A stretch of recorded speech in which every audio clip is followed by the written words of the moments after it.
मागील 6 वर्षांपासून ओबीसी विद्यार्थ्यांच्या 72 वसतिगृहाचा विषय शासनाने अजूनही सोडवला नाही। राज्य शासनाचा विभिन्न विभाग व इतर मागास बहुजन कल्याण विभाग आताही गंभीर नाहीत। यामुळे पुन्हा एकदा ओबीसी विद्यार्थी वसतिगृहे आणि आधार योजनेपासून वंचित राहू शकतात। या मागण्या पूर्ण करण्यासाठी भीक मागो आंदोलन करण्यात आले।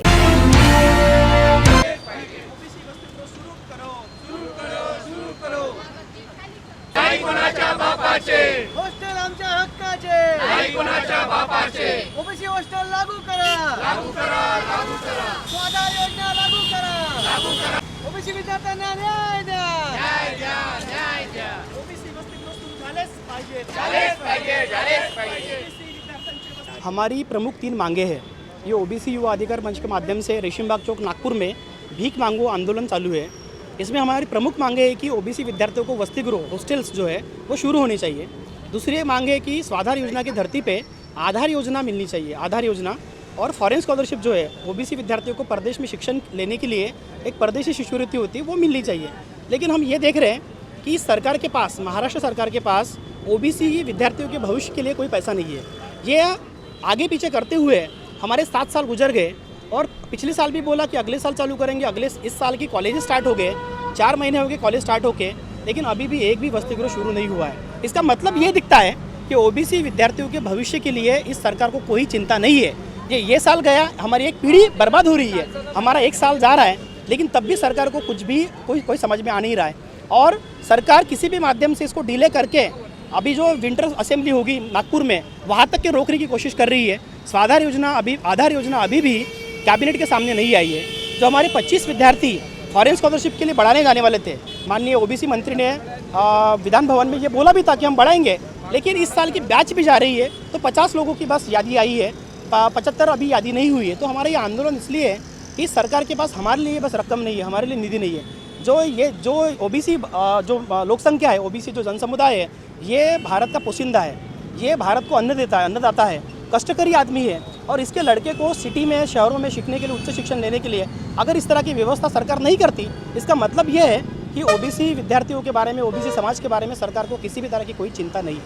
इसलिए इस भीख मांगो आंदोलन के माध्यम से हम सरकार का लक्ष्य वेधना चाहते हैं, सरकार को बताना चाहते हैं कि लोग यहाँ तक क्या आगे कि आपको सरकार को भीख दे रहे हैं क्योंकि आपके पास पैसे नहीं। राज्यातील 62,000 शाळांचे खासगीकरण आणि सरकारी नोकर भरतीचे कंत्राटीकरण करून बहुजनांच्या पिढीला गुलामगिरीकडे नेणाऱ्या महाराष्ट्र शासनाच्या विरोधात आज कोल्हापूर दसरा चौकातील छत्रपती शाहू महाराज यांच्या पुतळ्यासमोर 1 दिवसाचे धरणे आंदोलन करून शासनाचा तीव्र शब्दात धिक्कार करण्यात आलाय। यावेळी ब्लॅक पॅन्थर पक्षाचे अध्यक्ष सुभाष देसाई, पीपल्स पक्षाचे जिल्हाध्यक्ष दगडू भास्कर, दलित मित्र वेंकप्पा भोसले, नंदकुमार गोंधळी, सुशीलकुमार खोलतकर आदी मान्यवर उपस्थित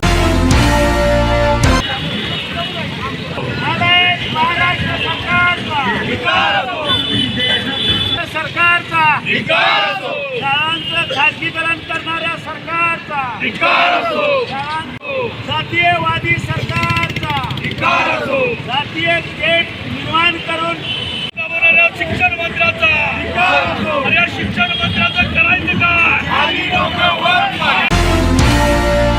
डॉक्टर बाबासाहेब आंबेडकर स्वाधार योजनेची 2021 ते 22 व 2022 ते 23 या शैक्षणिक वर्षातील प्रलंबित रक्कम विद्यार्थ्यांना तात्काळ देण्यात यावी, शिष्यवृत्तीत महागाई भत्त्यानुसार वाढ करण्यात यावी, शैक्षणिक वर्ष संपण्यापूर्वी विद्यार्थ्यांच्या खात्यावर रक्कम जमा करण्यात यावी आदी मागण्यांसाठी फुले शाहू आंबेडकर विद्यार्थी कृती समिती नांदेडच्या वतीने आज जिल्हाधिकारी कार्यालयासमोर तीव्र धरणे आंदोलन करण्यात आले। मागण्या मान्य न झाल्यास येत्या काही दिवसात महाराष्ट्रातील 36 जिल्ह्यांमध्ये आमरण उपोषण करण्यात येईल असा इशारा फुले शाहू आंबेडकर विद्यार्थी कृती समितीच्या वतीने देण्यात आलाय।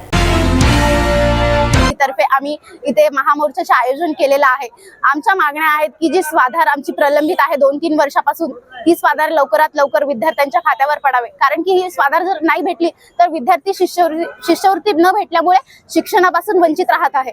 आणखीन दुसरा एक मुद्दा म्हणजे महागाई भत्त्यानुसार आमची स्कॉलरशिप वाढवावी, कारण स्कॉलरशिप वेळेवर आल्या नसल्यामुळे विद्यार्थ्यांना कॉलेजमधून शैक्षणिक अडवणूक होत आहे कागदपत्रांसाठी, तर त्यामुळे आम्ही इथे मोर्चा आज आयोजन केलेला आहे. आमच्या मागण्या ह्या मागील 3 वर्षापासून एकच नाही तर आमच्या 7 मागण्या घेऊन आम्ही इथे आलेलो आहोत. आमची पहिली मागणी जी आहे प्रामुख्याने डॉक्टर बाबासाहेब आंबेडकर भारतरत्न स्वाधार योजना जी की मागील 3 वर्षापासून प्रलंबित आहे, त्याची रक्कम तात्काळ विद्यार्थ्यांना मिळावी आणि भारत सरकार शिष्यवृत्तीची जी रक्कम आहे ती पण विद्यार्थ्यांना मिळावी आणि जे महाविद्यालयाकडून विद्यार्थ्यांची कागदपत्रासाठी अडवणूक होत आहे याच्या संदर्भात आम्ही मागण्या घेऊन माननीय जिल्हाधिकारी कार्यालयावर आलेलो आहोत आणि आमच्या या हक्काच्या मागण्या आहेत आणि या मागण्या आम्ही फुले शाहू आंबेडकर विद्यार्थी कृती समितीतर्फे जिल्हाधिकारी कार्यालय यांच्या समोर मांडणार आहोत. आम्हाला 2020 पासून स्वाधार योजनेचा हप्ता आलेला नाही.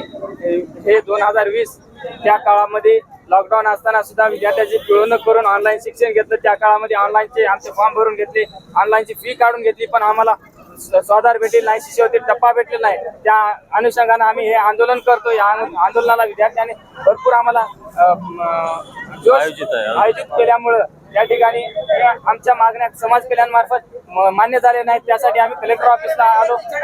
कलेक्टर ऑफिसला भेटणार आहे, अभिजित राव सरांना बोलणार आहे. आमच्या मागण्या त्यांच्या समोर सांगून त्यांना एकनाथ शिंदे मार्फत गृहमंत्री असतील, राष्ट्रपती असतील, पंतप्रधान असतील, आमच्या मागण्या त्यांच्यापर्यंत पोहोचणार आहेत. ते आम्हाला लवकरात लवकर 1 महिन्याच्या आत जर मंजूर झाल्या नाही तर आम्ही फुले शाहू आंबेडकर विद्यार्थी कृती समिती पुढच्या महिन्यात 36 जिल्ह्यात 358 तालुक्याच्या तहसील समोर आमरण उपोषण करणार आहे. वर्धा जिल्ह्यातील सोयाबीन उत्पादक शेतकऱ्यांचे अतिवृष्टी आणि आलेल्या रोगांमुळे सोयाबीनची पिके नष्ट होत आहेत. जिल्ह्यात अज्ञात रोगाच्या थैमानाने शेतकऱ्यांच्या हाती आलेले पिके जात असल्याने शेतकरी चिंताग्रस्त झालेत. जिल्ह्यातील सोयाबीन उत्पादक शेतकऱ्यांना पीक विमा मिळावा व शासनाने आर्थिक मदत करावी या मागणीसाठी आज राष्ट्रवादी काँग्रेसच्या वतीने पंकज गोडमारे, संजय काकडे यांच्या नेतृत्वात शेतकऱ्यांनी हातात सोयाबीनची झाडे घेऊन जिल्हाधिकारी कार्यालयावर धडक दिली. तालुक्यात जवळपास 18,468 हेक्टरवर लागवड झालेली आहे आणि त्याच्यात समजा उत्पादन झालं असतं एकरी 6 क्विंटल जरी पकडलं तर 15 क्विंटल हेक्टरी झालं असतं. त्याचा हिशोब जर केला तर 110 कोटी रुपयाचं हे सोयाबीनचं वर्धा तालुक्याचं आहे, तर जिल्ह्यात किती असेल याचा अंदाज करा. आणि हे सर्वच्या सर्व डिस्ट्रॉय झालेलं आहे. याच्यात रोग कोणता आहे हा अजूनही डिक्लेअर झाला नाही, अज्ञात रोग आहे आणि हा सर्व अतिवृष्टीमुळे आलेला आहे. आणि अतिवृष्टीमुळे आला असल्यामुळं हे विमा देय आहे, पण विमा कंपनीवाले याच्यासाठी टाळाटाळ करतात आणि येलो मोजॅक आहे, दुसरा रोग आहे, रोगानं आल्यामुळे हे झालं असं सांगतात. परिस्थिती वेगळी आहे आणि सर्व डिस्ट्रॉय झाल्यामुळं जवळपास प्रत्येक शेतकऱ्याचा दिवाळी आणि दसरा खराब होणार आहे या सोयाबीनपायी आणि हा चांगला व्हायला पाहिजे म्हणून शासनाने विमा कंपनीवर दबाव आणावा आणि आम्हाला आर्थिक मदत मिळवून द्यावी. जी हक्काची आहे ती काही भीक नाही आहे, ती हक्काची. आम्ही विमा भरलेला आहे, विमा आमच्या लोकांना मिळाला पाहिजे, शेतकऱ्यांना, सोयाबीन उत्पादकांना. याच्यासाठी आजचं हे निवेदन आहे. समजा जर यांनी केलं नाही, याची आमची मागणी जर मान्य केली नाही तर 8 दिवसानंतर आम्ही इथं धरणे देऊन हा लढा आणखी तीव्र करणार आहोत. हुआ बहू, माँ पाइल्स की बहुत तकलीफ हो रही है, तो तुम गुदरोग सर्जन के पास क्यों नहीं गई? देखो, जैसे हार्ट के लिए हार्ट स्पेशलिस्ट, ब्रेन के लिए ब्रेन स्पेशलिस्ट, तो पाइल्स के लिए पाइल्स स्पेशलिस्ट क्यों नहीं? स्त्री हो या पुरुष, टॉयलेट में तकलीफ केवल पाइल्स ही नहीं और भी कई प्रकार के गुदरोग तथा कैंसर भी हो सकता है. इसीलिए इसकी प्रत्यक्ष जांच जरूरी है. ठीक है माँ, पर जांच के लिए हम जाएंगे कहाँ? वही काले आयुर्वेदिक पाइल्स हॉस्पिटल में. लेकिन माँ, प्रेगनेंसी में पाइल्स की दवाइयाँ? प्रेगनेंसी में आयुर्वेदिक दवाइयाँ सुरक्षित होती है. जनहित में जारी काले आयुर्वेदिक पाइल्स हॉस्पिटल, औषधि चिकित्सा तथा सर्जरी ट्रीटमेंट उपलब्ध. हमारा पता उमरेड रोड, दिघौरी बस स्टॉप के पास, नागपुर. अधिक जानकारी के लिए वेबसाइट पर जाएं kalepailshospital.com.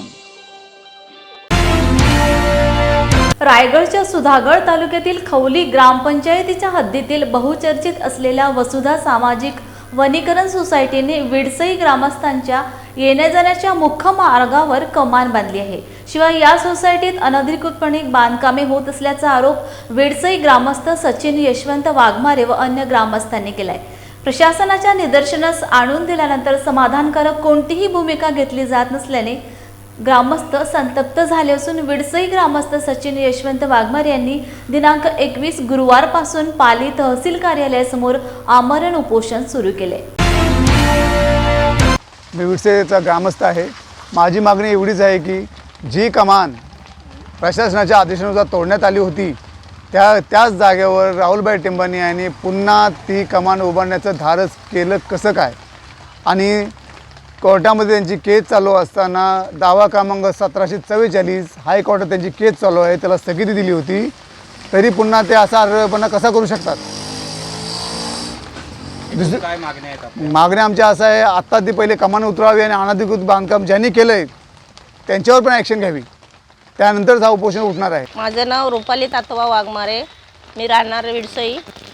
आम्ही एवढ्यासाठीच हे उपोषण केलं आहे की या अगोदर बरीच उपोषणं झाली आणि याच्या पुढेही अशीच उपोषणं जर चालू राहिली तर आम्हाला न्याय मिळण्यासाठी जे वसुधा सोसायटीमध्ये आम्ही जे अनधिकृत बांधकाम जे सुरू आहे ते बांधकाम बंद करावे त्यांनी, आणि जी कमानी बांधली आहे ती तोडली परत चालू केली, तर ही अशी कामं सतत चालू जर राहिली असली तर आम्हाला न्याय कसा काय मिळणार? तर आम्ही एवढ्यासाठीच बसलो आहे की आम्हाला यातून न्याय भेटावा आणि आम्ही गोरगरीब आम्ही जनता आहोत, त्यांना सगळ्या आमच्या वाटासुद्धा बंद केल्या आहेत, त्या बंद न होता त्या चालू हव्यात, एवढीच आमची मागणी आहे. आणि म्हणूनसाठी आम्ही आमचा एक ग्रामस्थ इथं उपोषणाला बसवला आहे आणि प्रशासनाला एवढंच सांगायचं आहे की आम्हाला न्याय मिळावा, एवढंच आहे. आमचं मागणं एकच आहे. माझं नाव प्रशांत लक्ष्मण वाघमारे, मी विडसाचा अध्यक्ष, म्हणजे सर्व ग्रामस्थ आम्ही विडसाई सगळं जमलेलं आहे की आमच्यावर आता अत्याचार झालेला आहे. गेले 2014 सालापासून आम्ही बरेच उपोषणं केली आणि त्या उपोषणातून वरिष्ठासह आमची कमान जे वसुधामध्ये सामाजिक वनीकरण सोसायटी बसून जे अनधिकृत बांधकाम चाललेत ते त्याला स्थगिती दिली होती, परंतु आता तीच कमान परत उभारण्यात आली, तोडलेली, आणि जे अनधिकृत बांधकाम आहे ते परत एकदा नव्याने जोरात केलेले आहेत. म्हणजे याचा अर्थ प्रशासनाचा दुर्लक्ष आहे आणि आम्हाला त्या गोष्टीसाठी आम्ही सगळं विडसाई भावकी, विडसा ग्रामस्थ आणि सगळं सहकार्य आम्ही या ठिकाणी आम्हाला म्हणजे न्याय मिळण्याबाबत आम्ही या ठिकाणी बसलेलो आहे. 16 सप्टेंबर रोजी संभाजीनगरात वंचित बहुजन आघाडीचा मोर्चा उरकून दुसऱ्या दिवशी परत गावी येताना जिंतूर तालुक्यातील लिंबाळा फाट्याजवळ दिनांक 17 सप्टेंबर रोजी रात्री टेम्पो पलटी होऊन 40 जण जखमी झाले असून 15 जखमींना रात्री उपचाराकरिता परभणी रुग्णालयात दाखल करण्यात आले. हा अपघात लिंबाळा फाट्यावर झाला असून टेम्पो चालकाने समोरून येणाऱ्या दुसऱ्या वाहनाला वाचवण्याच्या नादात टेम्पो पलटी होऊन 40 जण जखमी झाले. त्या जखमींना रात्री 11 वाजता परभणी रुग्णालयात हलवण्यात आले. तेव्हापासून वंचित बहुजन आघाडीचे युवा शहर अध्यक्ष प्रमोद भाऊ कुटे यांनी त्यांची सतत विचारपूस करून तसेच त्यांची सेवा करून रुग्णसेवा हीच ईश्वर सेवा आहे असे दाखवून दिले.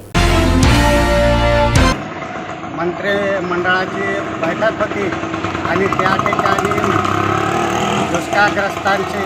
दुष्काळग्रस्त हा जिल्हा मराठवाडा घोषित करावा याकरिता वंचित बहुजन आघाडीच्या वतीने औरंगाबाद येथे मोर्चा होता.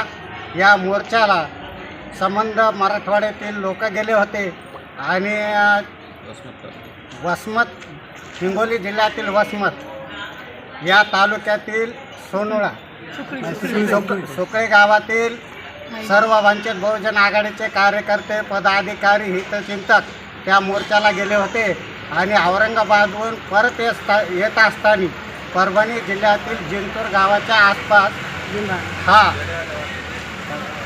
टेम्पो पलटी झाला आणि ही माहिती झाल्याच्या नंतर कार्यकर्त्यांनी आमच्याशी संपर्क केला आणि परभणी शहरातील शासकीय रुग्णालयात 14 जण ॲडमिट होते आणि यांच्यावर चांगल्या प्रकारे उपचार झालेले आहेत.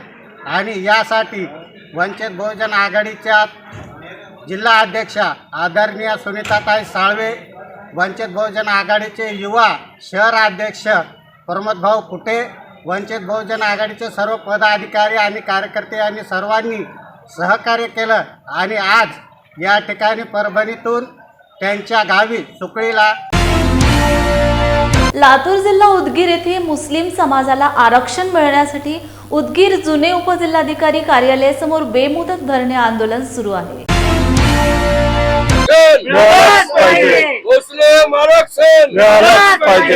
आरक्षण आमच्या हक्काचा. मंत्र्याच्या वतीने मुस्लिम समाजासाठी भारतीय दलित पंथ मैदानात आलेली आहे. कारण भारतीय दलित पंथचं एक माध्यम आहे, आंबेडकर चळवळीच्या माध्यमातून दीन दलित अल्पसंख्याकांना न्याय मिळवून देण्यासाठी. आज महाराष्ट्रामध्ये मराठा आरक्षण घेत आहेत, धनगर समाजाचं आरक्षण घेत आहेत, पण मुस्लिम समाजाला, ज्या समाजाला अत्यंत गरज आहे आरक्षणाची, त्याचा प्रश्न विधानसभेत मांडण्यासाठी भारतीय दलित पंथ मैदानात आलेले आहे. कारण भारतीय दलित पंथाचं एक म्हणणं आहे, अभी नाही तो कभी नाही. कारण राज्यामध्ये होत असलेल्या आरक्षण संदर्भात मराठा समाजाचे 169 आमदार असताना महाराष्ट्रामध्ये शुगर फॅक्टरी त्यांच्याच, शाळा त्यांच्याच, कॉलेज त्यांचेच, मुख्यमंत्री त्यांचेच, देश आझाद झाल्यापासून मुख्यमंत्री मराठा समाजाचा असताना मराठा समाजाला आरक्षणाची गरज भासू लागली आहे. मुस्लिम समाजाचा आतापर्यंत काहीच नाही, ना गावात शेत, ना शहरामध्ये उद्योग. त्या माध्यमातून भारतीय दलित पंथ पुन्हा एकदा मुस्लिम समाजाच्या सन्मानासाठी मैदानात उतरलेले आहे. जोपर्यंत मुस्लिम समाजाचा प्रश्न, मुस्लिम समाजाचं आरक्षण विधानसभेमध्ये घेणार नाहीत, तोपर्यंत भारतीय दलित पंथ हे आंदोलन माघार घेणार नाही. आज उदगीर के अंदर में मुस्लिम आरक्षण बेमुद्दत धरने आंदोलन का 5वां दिन है. जनाब निवृत्ति सांगवे साहब दलित पैंथर नेते, इनके नेतृत्व में और मुस्लिम आरक्षण संघर्ष समिति और उदगीर सकल मुस्लिम समाज के जानिब से यह आंदोलन चल रहा है. 5वां दिन है और इस अज़ाइम के साथ हम यहाँ पर बैठे हैं कि जब तक मुस्लिम आरक्षण मिलता नहीं उस वक्त तक ये धरना आंदोलन चलता रहेगा. और इस धरने आंदोलन में हमारे प्रमुख मांगे हैं कि मुस्लिम आरक्षण मिलना चाहिए, जैसे कि Sachar committee, Mahmoodur Rahman committee, Kundu commission, जितने भी कमीशन ने मुस्लिम समाज को आरक्षण के लिए जो सिफारिशें की है, उन सिफारिशों के तहत आरक्षण मिलना चाहिए.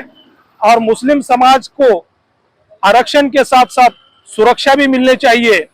जैसा कि प्रकाश अंबेडकर साहब ने एक बिल कपिल पाटिल के माध्यम से मोहम्मद पैगंबर सल्लल्लाहु अलैहि वसल्लम के नाम से विधानसभा में महाराष्ट्र के रखा है, वह बिल पारित हो और महामानव की विटंबना ना हो और इस देश के अंदर में दंगे फसाद ना हो. और हमारी मांगे पूरी जब तक नहीं होते उस वक्त तक यह धरना चलता रहेगा. इस तरीके से हमारा धरने का आयोजन हुआ है. बेमुद्दत धरना आंदोलन का 5वां दिन है, जिसकी मशाल हमारे दलित पैंथर के नेता निवृत्ति सांगवे साहब ने आरक्षण के लिए जलाया है.